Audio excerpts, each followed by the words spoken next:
Hello, Jack Stepner, and anyone else who is watching this. I wish you all a fantastic Pesach. And yes, I'm in my daughter's room, so don't mind the color of the wallpaper. I apologize, but gotta get a quiet place. Anyways, so there is a fantastic mashal that Rav Asher Weiss gives about the Seder, about specifically the 8th day that we discuss Kriyas Yamsuf. So he says as follows, that there was a man who wanted to become known as the greatest carpenter that ever lived in the whole wide world. Not bad.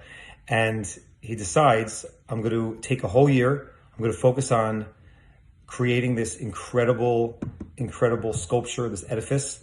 And with that, I'll be known as the greatest carpenter that ever lived. So what happens is, he chops down this massively huge tree, schleps the big log into his backyard, and he surrounds it with some walls, and the windows are all covered up. And he says, no one asked me what I'm doing. It's got to be a complete surprise. And every time he comes in for dinner, his beard's a little bit longer, his hair's a little bit longer, and there's the wood chips in his beard, and they're saying, no, what's going on? He's like, shh, not talking about it. 3 months go by, 5 months go by, 6 months go by, and his beard is down to here, his hair is long, eyes are bloodshot. He's just obsessed with this day in, day out. His hands are all dirty and scruffed up. And his wife is like, Sue, tell me. He's like, not saying. His kids are like, no, come on, Daddy, tell us. Nope, not saying.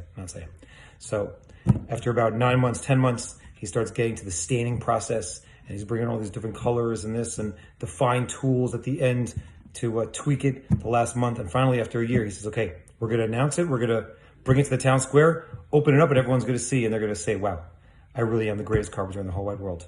So at the given day, him and his family, he cleans up himself up, shaves his beard, cuts his hair, gets a nice suit, schleps it to the town hall, the town center. And at about 11:58, he's waiting, he's nervous, he's waiting, sitting on the bench. 12 o'clock, boom, lunch hour, everyone starts coming out of their offices, and he undoes the tarp, unveils it, and boom, there is a fantastically gorgeous, amazing horse. And his kids are like, what? This is amazing. You are the greatest carpenter in the world. He's like, I know. I told you. I was the greatest carpenter in the world. That's what I said. And people walk by and they're like, wow, it's weird. There's a horse here. Okay, perfect. The color, the eyes, the hair, the muscles, the tail even looks like it's wagging somehow. The hooves. It's perfect. But it's too perfect because everyone thinks it's real. Kids are like, ooh, that's scary. There's a horse here. Why is there a horse here? So I was like, what? Is somebody watching this thing? He's like, no, it's fake. I'm a carpenter. And everyone just ignores him. And he's all depressed. He's like, everyone thinks it's real. So his oldest son says, Dad, I got this, don't worry. He takes out his samurai sword, which he's carrying in his back, and he slices the horse in half. And his father's like, oh, what are you doing? And the kid's like, shh, Dad, I got you. And he separates the horse, just a little bit, just a tiny bit. And now when people walk by, they see the horse, but they see the hole. They're like, what is, oh, there's a hole. Wow, this is not real. This is a myth. Who did this? And the father's like, I did it. They're like, you're the greatest carpenter in the world. How'd you do that? And people come, selfies, pictures. He's on the cover of the Mishpacha magazine, Ami magazine. He's on Yeshiva World. He's all over the place. He's known as the greatest carpenter in the world. He did it. He pulled it off. Why? Because he made something look so real, but then he just separated it a little bit. Same thing by us.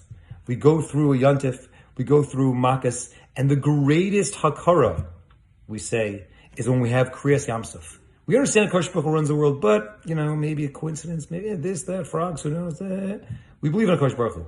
But once we get to the Yam Suf, then it's like, whoa, all of a sudden, a little bit of split, a tiny split. And it's like, whoa, now I see a Kosh Baruch Hu. We think everything's real. We think everything is so perfect. And it's like, oh yeah, of course, this is the way it is. No. There is a carpenter who is orchestrating every single thing. Every single thing.